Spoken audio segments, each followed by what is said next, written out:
here is where we're going to actually learn how to use the software to actually do a payroll.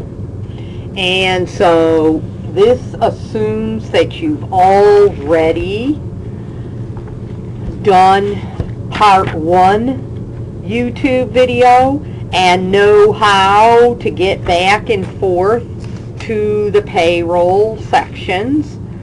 And so we are starting now on the first payroll, which is October 9th. And whenever you're doing a payroll, you're on in the appendix, and so we are on A-2, October 9th payroll, and you need to be on that page to follow along with what I'm doing. And so you're going to click on the software, and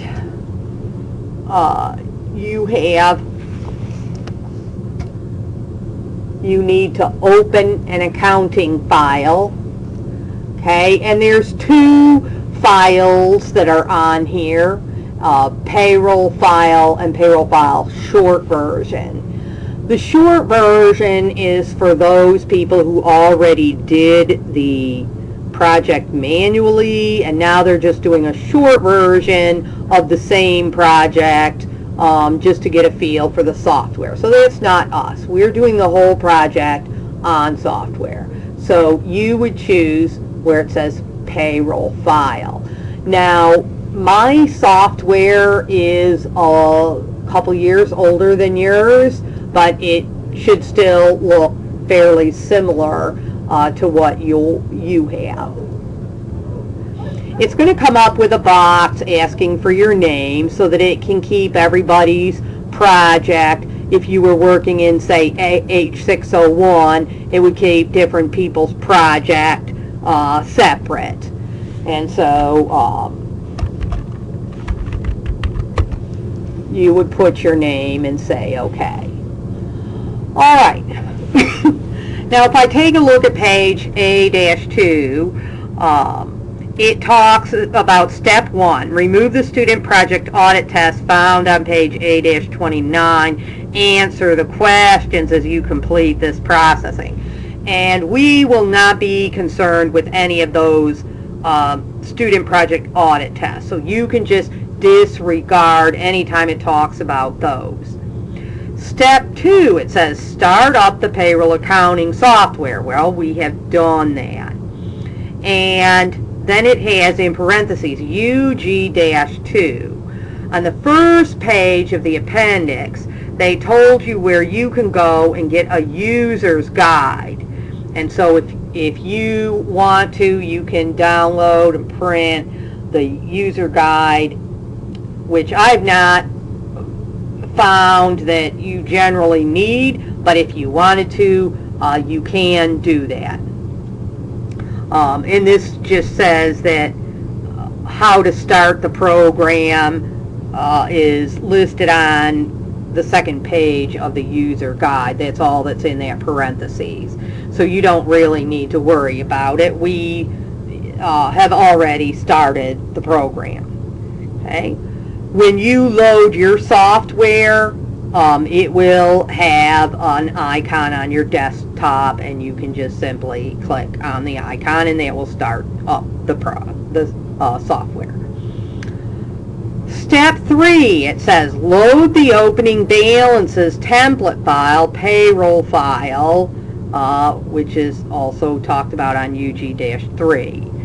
Okay, and so that we have just done also. We clicked on the open box, and then we chose the payroll file, not the short version, but the regular version, and we clicked OK. Step 4, enter your name in the username text box and click OK, and we've already done that. Step 5, enter the employee maintenance data. Okay, and it says click on the accounts toolbar button. Okay, and so here we see in the middle of our toolbar one that says accounts, and so we click on that, and we notice that there's 2 tabs. There's an accounts tab. This is our chart of accounts, It shows the account number on the left, and it shows the name of each account on the right.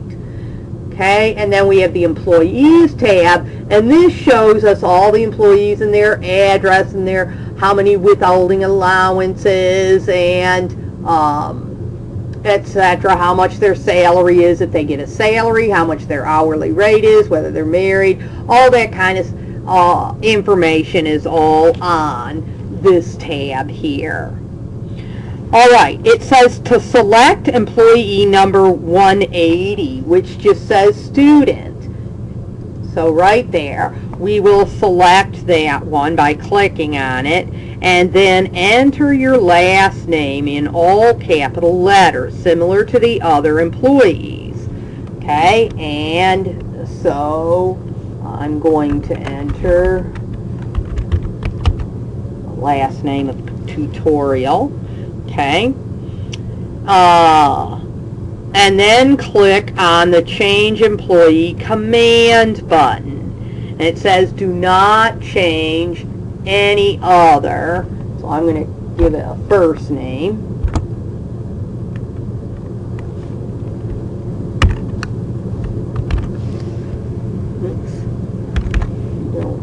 First name does not need to be capitalized. Okay, there I go, and now I'm going to click this button down at the bottom that says Change Employee, and now that made the change. If I forget to click the Change Employee, then it would not save. Okay. Now, they do not want you to put your own address or information other than just your name into the employee name section. Everything else they want you to keep however it is in the project. Okay, step 6, enter the payroll transactions. Okay, so here I'm going to press close to get out of here, and so I'm now going to click on this button that says payroll. Okay, and now it shows me this payroll, and it's dated September 30th, and mine is 2011. Yours will probably say September 30th of 2014 or maybe 2013, something like that. Okay, and so what they did is they put all 3 quarters worth of information into this one September 30th payroll, so that your whole first 3 quarters are in here. So when you go to do year-end W-2s and stuff, all of this information from the first 3 quarters is already logged into the system, and you don't have to add it in any way, shape, or form. Okay, so now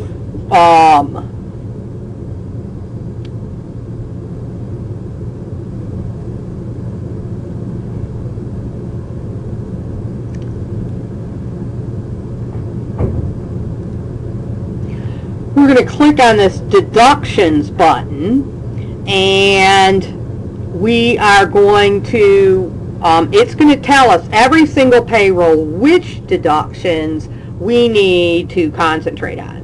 So the first one, it says, for October 9th, it says do not deduct group insurance. So we want to make sure that is not checked. We do deduct union dues. Okay, union dues are always deducted the very first payroll of each month, and October 9th is the first payroll for October, and so we are deducting that. And it says do not deduct simple plan. The simple plan is like a 401k. It's an IRA type of thing where people can volunteer to have money taken out of their checks and put into the simple plan, and it's a retirement plan, and it earns dividends and interest and can grow and is a good way, like a 401k, for you to save money. And like a 401k, the simple plan is something that is not taxable. So however much you choose to take out of your check and put into the simple plan, no federal income tax is applied to that amount of money. So what's subtracted from your gross wages before federal income tax is calculated. However, FICA taxes, Social Security and Medicare, are still calculated on the gross wages. They don't subtract your simple plan. Okay, so we're going to say okay here. Okay, and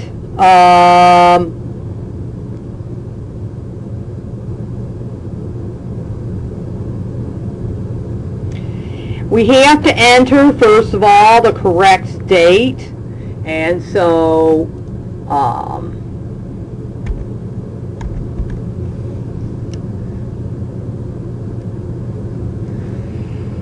we've got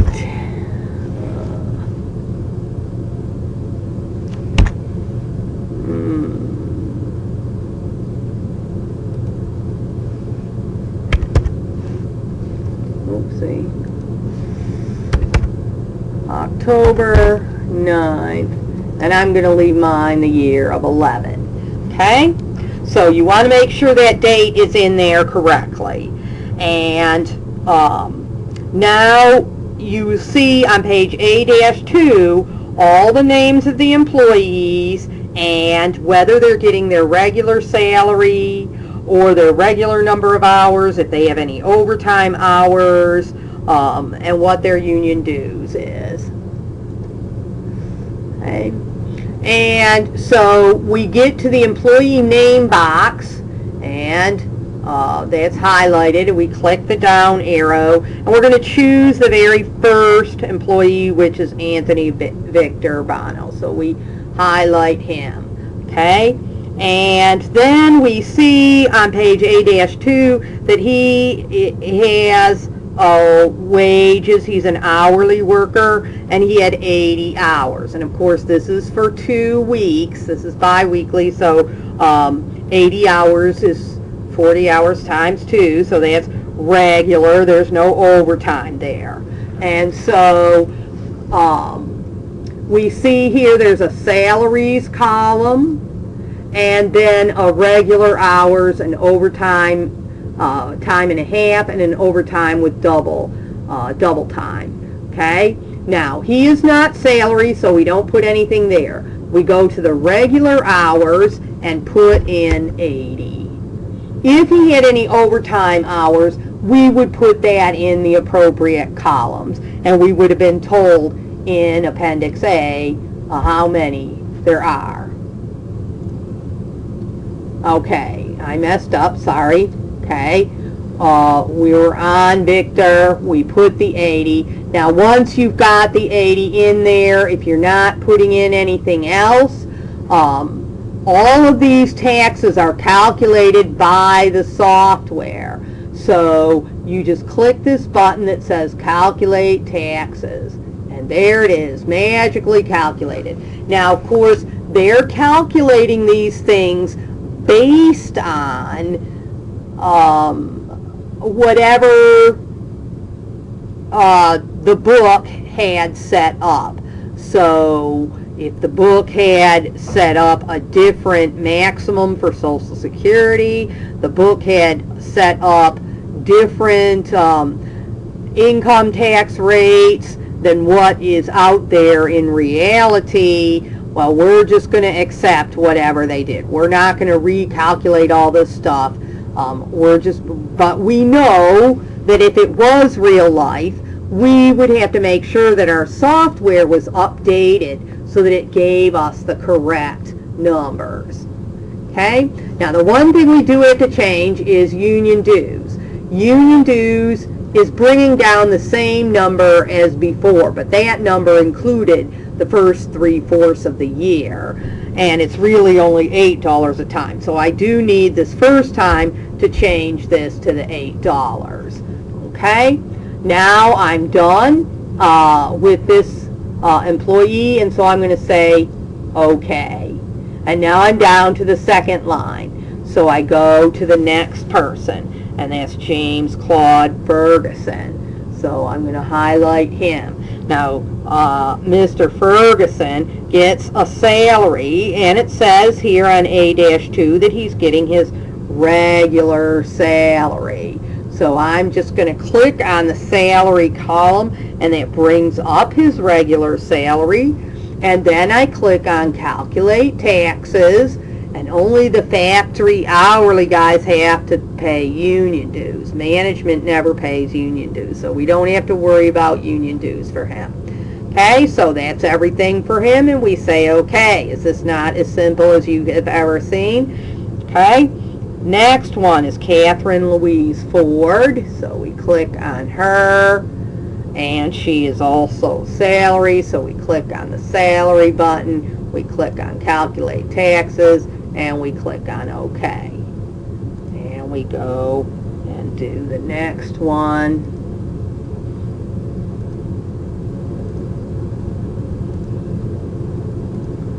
And the one after that.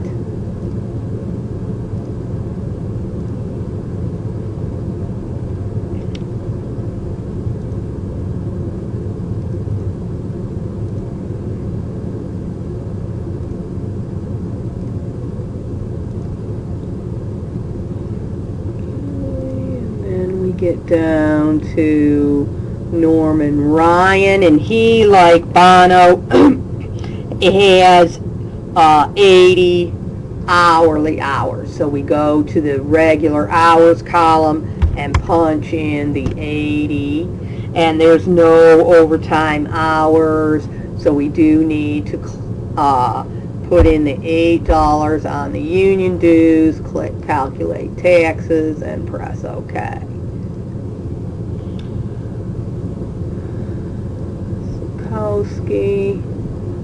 His salary again, and then is you,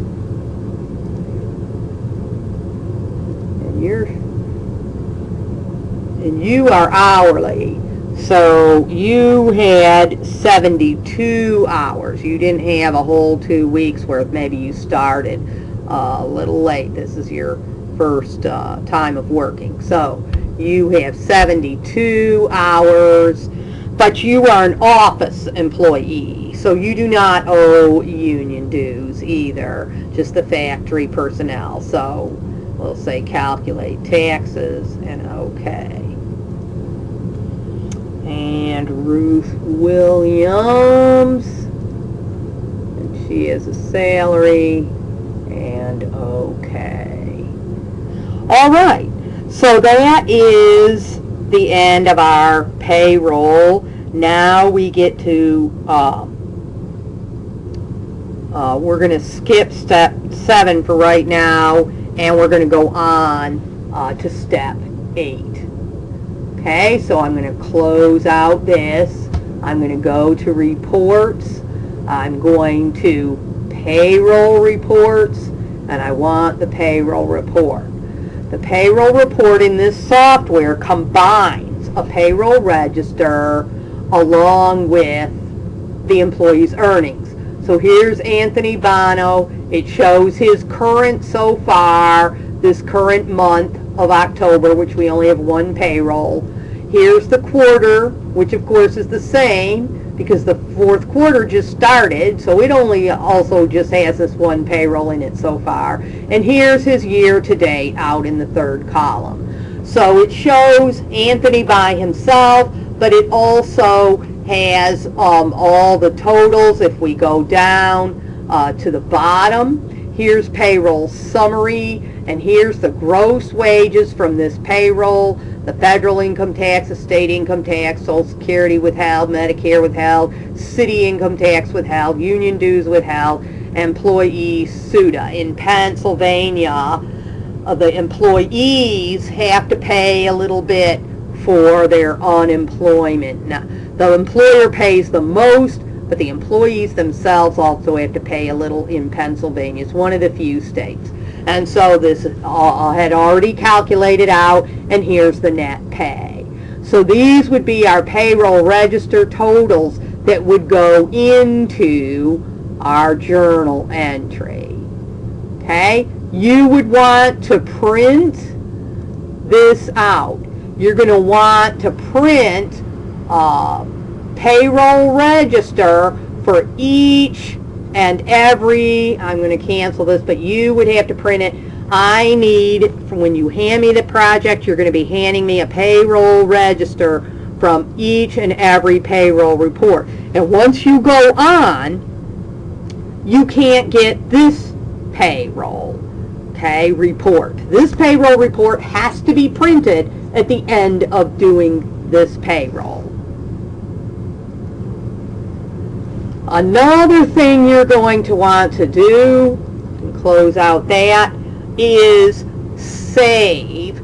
At the end of every payroll, you're going to want to save onto your, say, jump drive, preferably, so that if you ever mess up sometime, you can always go back to whatever save that you had that was right before the mess up, and then just start from there again and continue on.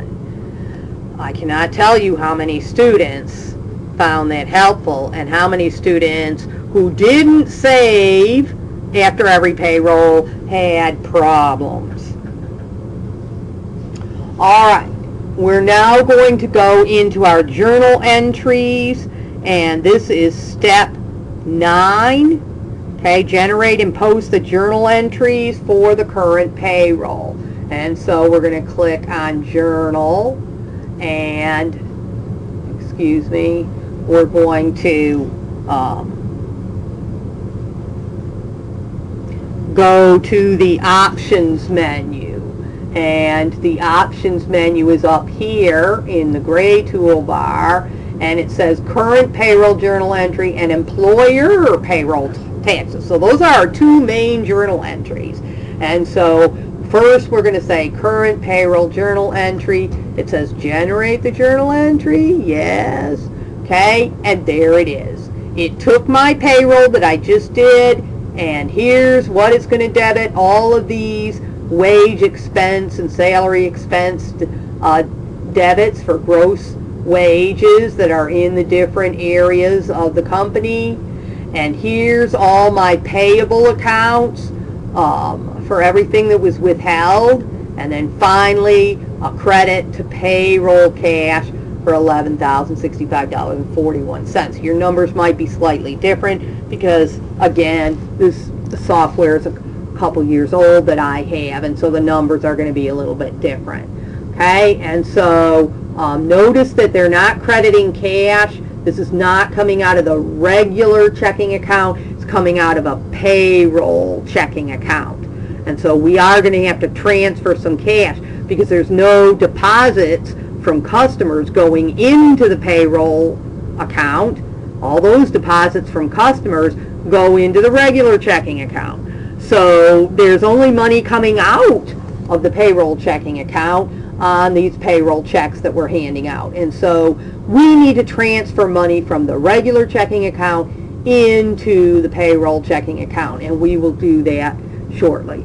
Now, if you look through this and it looks correct to you, then you would click on Post. Okay? And now it turns yellow, and it is now posted. Okay?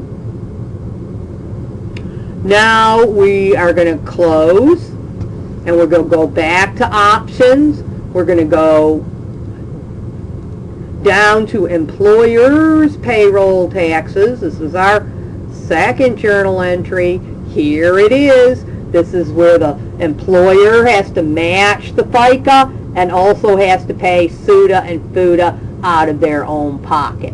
It's already calculated for us. There's the journal entry. If we want to post it, we'll click on Post. Now it's giving us the chance to yet go on and do another journal entry. We do technically have one more where we have to transfer cash from the checking account to the payroll cash account. So I'm going to click here under where it says account, and that I need to put in the regular checking account. I need to debit the payroll checking account, which is account 12. Okay, and that's going to be for the same amount that net pay is. So that would be 11,065 and 41 cents. Okay, let me see, I need to go down. Oh, okay, I'll just scroll down. Okay, then I need to credit the regular checking account. Well, I don't know what account number that is. So here's this button right here, chart of accounts, and that tells me the cash is account number 11. So I'm going to choose that, and I want to credit that 11,065 and 41 cents. Okay, now here you don't need any explanations like we've done with manual journal entries. I'm going to click on post. Okay, notice where the other time when I tried to just go on and it wouldn't let me go on if I'm out of balance. It's not going to allow you to be out of balance. So now there's my 3 journal entries, and I'm good to go, and I can close this.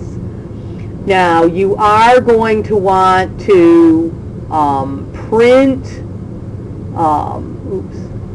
you want to go to reports and journals and the general journal. Okay, do you want to include all journal entries or customize? And when do you want to start and when do you want to end? Well, I'm requiring in this project that you're going to give me one set of journal entries for each month. So I'm going to want you to start on October 1st and end on October 31st. So you don't really need to do this yet because we're going to have some other journal entries to go in October. But at the end of October, once you're completely done with all the October stuff, then you would go in here and print this general journal for October.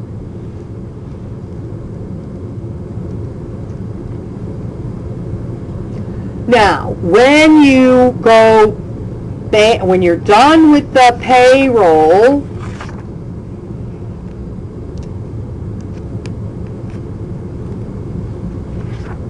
and we've just now gone through all the steps except through step 12. Step 13 says display the general ledger, and this the general ledger is very helpful. Ledger reports, we don't want a trial balance, we want the general ledger, and we can say which accounts we want. Now let's say we're on transaction number 2 where we had to do the Pennsylvania income tax, and we want to know, well, how much was that? I can just go to employees SIT payable, and that can be the only thing that I show if I want to. Or you can show the whole general ledger from start to finish. You will need to give me one whole general ledger at the end of December. So December 31st, before you close out the end of the year, you need to print me out a general ledger that goes from October 1st. Okay, now this run date is October 9th. We would have a run date of 12/31, and you want to show it goes all the way from October 1st to December 31st. But here we're just trying to look up the Pennsylvania income tax withheld. And here we go. We had a 0 balance to start with, and there's only one thing in it so far, $434.82. And so on October 20th, when you have to fill out that form, transaction number 2, this is how much you owe for that state of Pennsylvania, $434.82. And so your general ledger is going to be very helpful for that. Okay? Now, if you just go through and print the whole thing, it's going to show you every single account, the beginning balance, whatever happened during that period, and then the ending balance. And again, you only need to print out one for me at the end of December. Step 14 is to generate a labor distribution graph. I do not need that. You can ignore that. Step 15 says to save your stuff to a disk or a jump drive, and I did suggest that you do that. And step 16 is to exit out of the payroll situation. Now, step 7 that we had skipped over says display the employee list report. And I only need one of those, and again, that can be December 31st. You would go to account lists.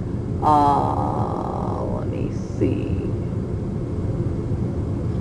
Payroll reports. Okay, I'm sorry. Payroll reports, and there's the employee list, and that lists all the employees. And of course, you can take a look at it right now, and you should be on there. Okay, and just lists out all the information. And I want that done, an employee list as of December 31st, printed out. All right, this concludes part 2 of the payroll project.